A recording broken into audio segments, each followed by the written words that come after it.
Assalamualaikum warahmatullahi wabarakatuh. Halo semuanya, pada video kali ini saya akan memaparkan isi dari presentasi yang telah saya buat. Presentasi ini berisi penjelasan mengenai pengujian hipotesis yang mencakup beberapa poin penting. Mari kita simak bersama agar materi ini dapat dipahami dengan lebih jelas dan menyeluruh. Apa itu pengujian hipotesis? Pengujian hipotesis adalah alat bantu statistik untuk menguji kebenaran dugaan dengan data, supaya keputusan yang diambil lebih akurat dan tidak asal tebak. Pengujian hipotesis juga dapat diartikan sebagai cara untuk mengambil keputusan berdasarkan data. Misal, kita punya dugaan atau pernyataan yang disebut sebagai hipotesis tentang sesuatu.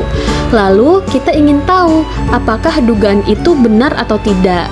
Contoh sederhananya, kita menduga bahwa rata-rata tinggi badan siswa kelas 6 adalah 150 cm. Nah, untuk membuktikannya, kita ambil sampel beberapa siswa, lalu mengukur tinggi mereka dan hitung rata-ratanya. Nah, pengujian hipotesis akan membantu kita menilai apakah dugaan itu bisa diterima atau harus ditolak berdasarkan data yang telah dikumpulkan. Selanjutnya yaitu hipotesis 0 dan hipotesis alternatif. Hipotesis 0 atau H0 dirumuskan sebagai pernyataan yang akan diuji. Hipotesis 0 adalah dugaan awal yang menyatakan tidak ada perbedaan atau tidak ada pengaruh. Hendaknya H0 ini dibuat pernyataan untuk ditolak. Sedangkan hipotesis alternatif atau H1 dirumuskan sebagai lawan atau tandingan hipotesis 0. Hipotesis alternatif adalah dugaan tandingan terhadap H0, menyatakan bahwa ada perbedaan, pengaruh, atau hubungan. Jika data mendukung, maka H0 ditolak dan H1 diterima. Contoh, kita punya dugaan bahwa makan coklat bikin semangat belajar. Maka H0-nya adalah makan coklat tidak berpengaruh pada semangat belajar. Sedangkan H1-nya atau hipotesis alternatifnya, makan coklat berpengaruh pada semangat belajar. Nah, pengujian hipotesis akan melihat data untuk memutuskan apakah cukup bukti untuk menolak H0 dan menerima H1. Kemudian, ada bentuk pengujian hipotesis. Yang pertama yaitu hipotesis deskriptif. Hipotesis deskriptif digunakan ketika ingin mengetahui rata-rata atau proporsi suatu hal dalam satu kelompok tanpa membandingkan atau mencari hubungan.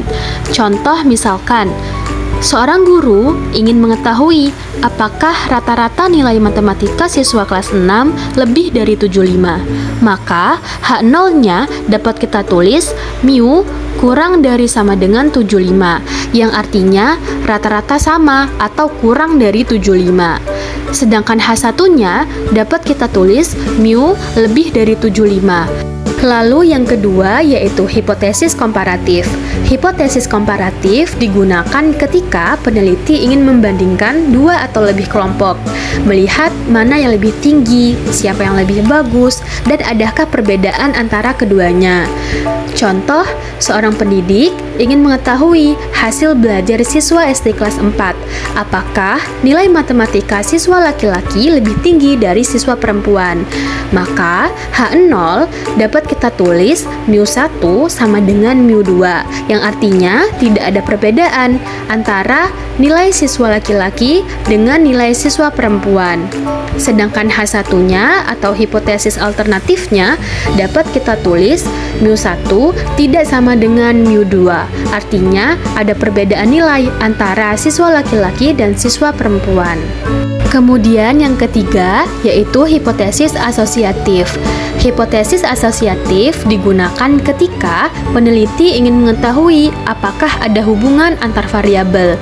Hipotesis asosiatif ini mirip dengan hipotesis komparatif. Contoh, seorang peneliti ingin mengetahui apakah ada hubungan antara durasi belajar siswa dan hasil belajar siswa. Maka H0 dapat kita tulis rho sama dengan 0 atau tidak ada hubungan antara durasi belajar dan hasil belajar siswa. Sedangkan H1-nya dapat kita tulis rho tidak sama dengan 0 atau artinya ada hubungan antara durasi belajar dan hasil belajar siswa. Selanjutnya yaitu arah pengujian hipotesis. Pengujian hipotesis dapat dilakukan dengan dua cara. Cara yang pertama yaitu dengan uji satu arah atau one-tailed test yang digunakan ketika untuk mengetahui apakah suatu parameter lebih besar atau lebih kecil dari nilai tertentu. Jadi, ada dua pengujian, yaitu pengujian satu arah ke kanan dan pengujian satu arah ke kiri. Kapan arah ke kanan dan kapan arah ke kiri? Nah, jadi pengujian satu arah ke kanan ketika H1 menggunakan tanda lebih besar, sedangkan pengujian satu arah ke kiri ketika H1 menggunakan tanda kurang dari. Lalu, cara yang kedua yaitu dengan uji dua arah atau two-tailed test yang digunakan ketika ingin mengetahui suatu parameter berbeda atau tidak. Jadi, pengujiannya dua arah, ke kanan dan ke kiri, seperti pada gambar. Taraf signifikansi. Apa itu taraf signifikansi? Taraf signifikansi disebut juga alfa atau dilambangkan dengan seperti huruf A kecil. Jadi, taraf signifikansi ini adalah batas toleransi kesalahan dalam membuat keputusan saat menguji hipotesis. Jadi, untuk menentukan seberapa besar keyakinan yang diperlukan sebelum menolak H0. Taraf signifikansi ini umumnya digunakan adalah 5% atau 0,05, yang artinya peneliti itu siap menerima 5% risiko salah dalam menolak H0. Selanjutnya yaitu keputusan kapan H0 ditolak dan kapan H0 diterima. Jadi, jika statistik uji T atau uji Z hitung lebih besar dibandingkan uji T atau uji Z tabel, maka H0 ditolak. Begitupun sebaliknya, jika statistik uji T atau uji Z hitung lebih kecil dari uji T atau uji Z tabel, maka kita gagal menolak H0. Lalu, apa perbedaan uji Z dan uji T? Nah, jadi uji Z dilakukan apabila ukuran sampel bernilai besar, biasanya lebih dari 30, dan simpangan baku atau standar deviasi populasinya telah diketahui. Uji Z dapat dihitung menggunakan rumus Z sama dengan X bar dikurang mu 0 dibagi sigma per akar N. Rumus ini digunakan ketika peneliti hanya memiliki satu kelompok data. Sedangkan, jika peneliti memiliki dua kelompok data, maka untuk menghitung uji Z dapat menggunakan rumus Z sama dengan X bar 1 dikurang X bar 2 dibagi akar sigma kuadrat per N1 ditambah sigma kuadrat per N2. Lalu, untuk uji T dilakukan apabila sampel bernilai kecil, biasanya kurang dari 30, dan simpangan baku populasi tidak diketahui, jadi menggunakan simpangan baku sampel. Rumus untuk menghitung uji T dapat menggunakan rumus T sama dengan X bar dikurang mu 0 dibagi S per akar N. Rumus ini digunakan ketika peneliti hanya memiliki satu kelompok data. Sedangkan, jika peneliti memiliki dua kelompok data, maka dapat menggunakan rumus T sama dengan X bar 1 dikurang X bar 2 dibagi akar S kuadrat per N1 ditambah S kuadrat per N2. Berikut tabel uji Z dan tabel uji T. Kemudian yang terakhir yaitu contoh soal.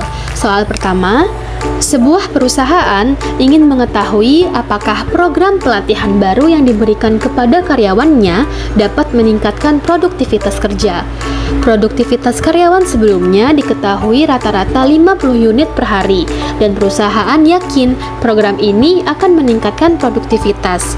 Setelah program dilaksanakan, manajer mengambil sampel acak sebanyak 49 karyawan. Hasil pengamatan menunjukkan bahwa rata-rata produksi harian mereka menjadi 52 unit, dengan simpangan baku populasi diketahui yaitu 7 unit. Gunakan taraf signifikansi 0,05. Apakah program pelatihan tersebut terbukti secara statistik meningkatkan produktivitas karyawan? Untuk menyelesaikan persoalan tersebut, langkah pertama yang kita lakukan adalah merumuskan hipotesis. Di soal dikatakan bahwa Produktivitas karyawan sebelumnya diketahui rata-rata 50 unit per hari, dan perusahaan ingin mengetahui apakah program pelatihan baru dapat meningkatkan produktivitas karyawan.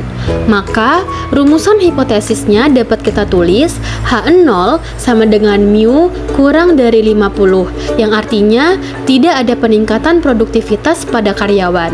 Sedangkan H1-nya kita tulis sama dengan mu lebih dari 50, yang artinya ada peningkatan produktivitas pada karyawan. Nah, dari rumusan hipotesis ini dapat kita ketahui bahwa pengujian persoalan ini menggunakan pengujian uji satu arah ke kanan. Kenapa satu arah?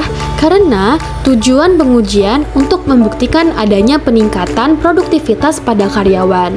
Dan kenapa arahnya ke kanan?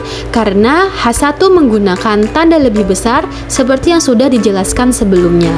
Dari soal juga dapat diketahui bahwa nilai X bar sama dengan 52, mu sama dengan 50, sigma sama dengan 7, N sama dengan 49, dan taraf signifikansinya sama dengan 0,05.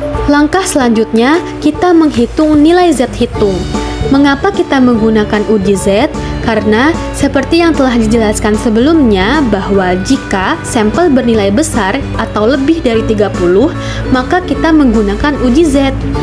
Dan di soal diketahui bahwa nilai N-nya adalah 49, yang artinya lebih dari 30. Di soal juga telah diketahui simpangan bakunya. Setelah diperoleh nilai Z hitung, selanjutnya kita juga harus menghitung uji Z tabel. Untuk menghitung uji Z tabel, dapat menggunakan rumus 1 dikurang alfa atau taraf signifikansi. Di soal diketahui bahwa nilai signifikansinya adalah 0,05. Maka kita kurangkan 1 dikurang 0,05, hasilnya 0,95. Langkah selanjutnya, kita harus mencari nilai 0,95 pada tabel uji Z. Karena tidak ada yang pas pada tabel uji Z bernilai 0,95, maka kita mengambil dua nilai yang mendekati. Nah, setelah diketahui bahwa 0,95 berada di kolom 0,05 dan kolom 0,04 serta baris 1,6. Jadi, kita menambahkan 0,04 ditambah 0,05, hasilnya 0,09. Kemudian 0,09 kita bagi 2, diperoleh hasil 0,045. Terakhir, kita tambahkan 0,045 dengan 1,6 dan diperoleh hasil akhir yaitu 1,645. Langkah terakhir, kita membandingkan uji Z hitung dengan uji Z tabel. Tadi telah diperoleh bahwa uji Z hitungnya adalah 2 dan uji Z tabelnya adalah 1,645. Artinya, Z hitung lebih besar dari Z tabel. Seperti yang telah dijelaskan sebelumnya, jika Z hitung lebih besar dari Z tabel, maka H0 ditolak dan H1 diterima. Maka dapat disimpulkan bahwa ada peningkatan produktivitas kerja karyawan. Lanjut soal nomor 2. Seorang peneliti ingin mengetahui apakah metode belajar baru memberikan perbedaan hasil belajar yang signifikan dibanding metode lama. Peneliti mengambil sampel kecil sebanyak 20 siswa yang diajar dengan metode baru. Setelah dilakukan tes, diketahui bahwa rata-rata nilai sampel atau X-bar-nya sama dengan 74. Rata-rata nilai sebelumnya atau mu sama dengan 70, simpangan baku sampel atau S sama dengan 8, ukuran sampel atau N sama dengan 20, dan taraf signifikansinya adalah 0,05. Apakah metode belajar baru menghasilkan perbedaan nilai yang signifikan secara statistik dibandingkan metode lama? Seperti contoh soal pertama, untuk menyelesaikan persoalan ini, langkah pertama yang kita lakukan adalah merumuskan hipotesis. H0 dapat kita tulis mu sama dengan 70, yang artinya tidak ada perbedaan. Sedangkan H1-nya, mu tidak sama dengan 70, yang artinya ada perbedaan. Dari tersebut, dapat kita ketahui bahwa pengujian persoalan ini menggunakan uji dua arah. Kenapa dua arah? Karena tujuan pengujian untuk mengetahui apakah ada perbedaan antara metode baru dengan metode lama. Dari soal juga diketahui bahwa nilai X-barnya sama dengan 74, mu-nya sama dengan 70, sigma sama dengan 8, n sama dengan 20, dan taraf signifikansinya adalah 0,05. Karena pengujian ini menggunakan pengujian dua arah, maka taraf signifikansinya kita bagi dua, diperoleh hasil 0,025 di tiap sisi. Langkah selanjutnya, kita menghitung nilai T hitung. Mengapa kita menggunakan uji T? Karena seperti yang telah dijelaskan sebelumnya, jika sampel bernilai kecil atau kurang dari 30, maka kita menggunakan uji T. Dan simpangan baku populasi tidak diketahui. Sama seperti di soal, nilai N-nya kurang dari 30, yaitu 20. Dan di soal pun tidak diketahui simpangan baku populasinya. Setelah dihitung, maka diperoleh nilai T hitungnya adalah 2,23. Langkah selanjutnya, kita juga harus menghitung uji T-tabel. Untuk menghitung uji T-tabel, kita menggunakan rumus DF sama dengan N dikurang 1. N-nya diketahui 20, kemudian dikurang 1, hasilnya 19. Selanjutnya, kita melihat tabel T, yang sebelah kiri bernilai 19, dan lihat ke kanan yang bernilai 0,025. Kenapa 0,025? Karena sudah dikatakan tadi bahwa persoalan ini menggunakan uji dua arah. Setelah dilihat pada tabel T, maka diperoleh nilai T-tabelnya adalah 2,093. Langkah terakhir, kita bandingkan hasil uji T hitung dengan hasil uji T-tabel. Tadi diperoleh uji T hitungnya adalah 2,23 dan uji T-tabelnya adalah 2,093, yang artinya T hitung lebih besar dari T-tabel. Seperti yang telah dijelaskan sebelumnya, jika T hitung lebih besar dari T-tabel, maka H0 ditolak dan H1 diterima. Maka dapat disimpulkan bahwa ada perbedaan antara metode belajar baru dengan metode lama. Mungkin itu saja yang dapat saya paparkan. Kurang dan lebihnya saya memohon maaf. Saya akhiri. Wassalamualaikum warahmatullahi wabarakatuh.